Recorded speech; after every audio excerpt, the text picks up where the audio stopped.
Salam mənim əziz dinləyicilərim. Mən bugün sizinlə bölüşəcəyim, bişirdiyim şirniyyat haqqında danışmalıyam. Qatlama xəmir eləyib balaca fəsəllilər düzəldib yağda qızardacağam.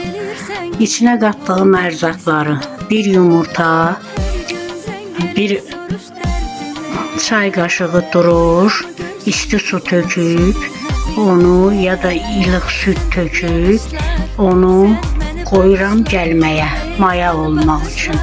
Sonra onu həmin qarışığı gələndən sonra qatıram ora. Bir stəkan süt, bir yumurta, 4 xörək qaşığı sulu yağ, bir də ki 4 xörək qaşığı şəkər tozu qatıb, bir az da duz töküb xəmir yoğururam.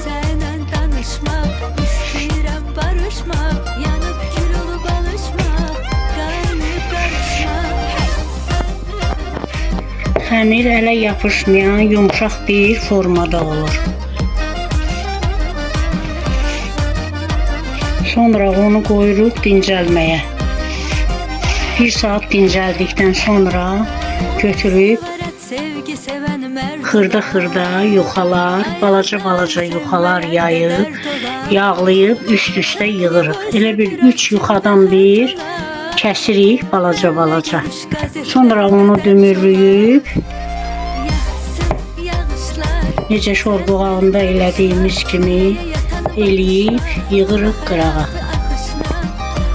Qoyacağıq dincəlməyə. 1 saat dincəldikdən sonra götürüb başlayacağıq necə yaymağa. Mənim əzizlərim, onu da siz görərsiniz. Əziz izləyicilərim, biz 1 saatdan sonra xəmiri götürdük, neynədik? Başladıq onu kündəyə ələməyə. Kündəliyib hamısını yığdıq bir qırağa. Yığdıqdan sonra yenə bir yarım saat üstünü örtüb gözlətməli olacaq. Deməli biz kündələdiyimiz kündələri mənim cəmi 9 kündəm oldu. 3 yayıb yığırıq balaca üst-üstə. Ona görə ki, balaca yayılıb ki, əvvəlcə kündələnən xəmiri bir yaymaq olur. Ancaq belə olanda, balaca yerini üst-üstə yığanda, onda xəmirlər çox biraz gözlədik, sonra başlayacaq.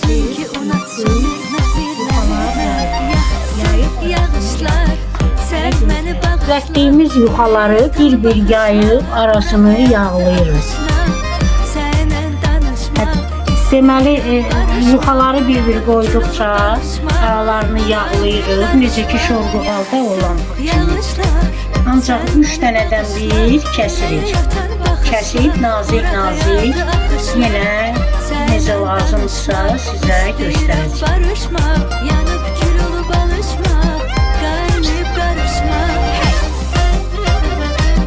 Bunları yenə aralarını, bunun 3-cü qatın arasını yağlayıb, sonra bunları kəsəcəyik. Yağımız da final mətbəx yağıdır. Yəni bu bişintilərimizi çox dadlı, qırçıltılı, çox qəşəng, ləzzətli eləyir. Ona görə də mən həmişə mətbəx yağından istifadə edirəm. Deməli, keçmişdə buna nənələrimiz adını bunun dişi deyərdi. Amma indi bilmirəm nədir. Mən bunu balaca fəsəlli kimi adlarını qəbul edirəm. Ona görə də indi biz bunları kəsəcəyik. 3 yuxadan bir kəsib, yığacaq bir qırağa, qoyacaq gözləməyə. O bir yuxalar yaylana qədər bunları gözlədəcəyik. Yağladığımız yuxaları bu cür kəsib, düzbucaq şəklində kəsib, sonra onları belə şorboğalda olduğu kimi yavaş belə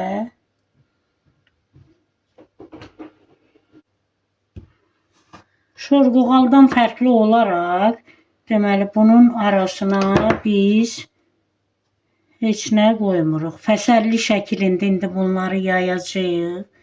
İndi yayanda göstərəcəm yenə. Qızardıq, üstünü şəkər tozu ilə, pudrası ilə pudralayacağıq.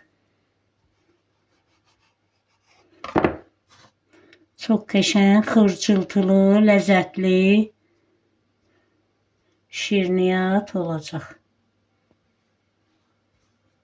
Əzizlərim, mən bu şirniyyatı hazırladım evdə olan ərzaqlarla. Üstünə pesok səpmişəm. Siz istəsiniz, şəkər pudrası da səpə bilərsiniz. Mənim nəvələrimin ən çoxdur sevdiyi bu şirniyyatdır. Tez-tez bişirirəm.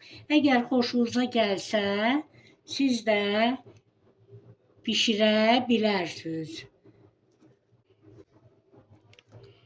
Əzizlərim, mən bunu dürmələyəndən sonra əlimlə bir balaca bastım.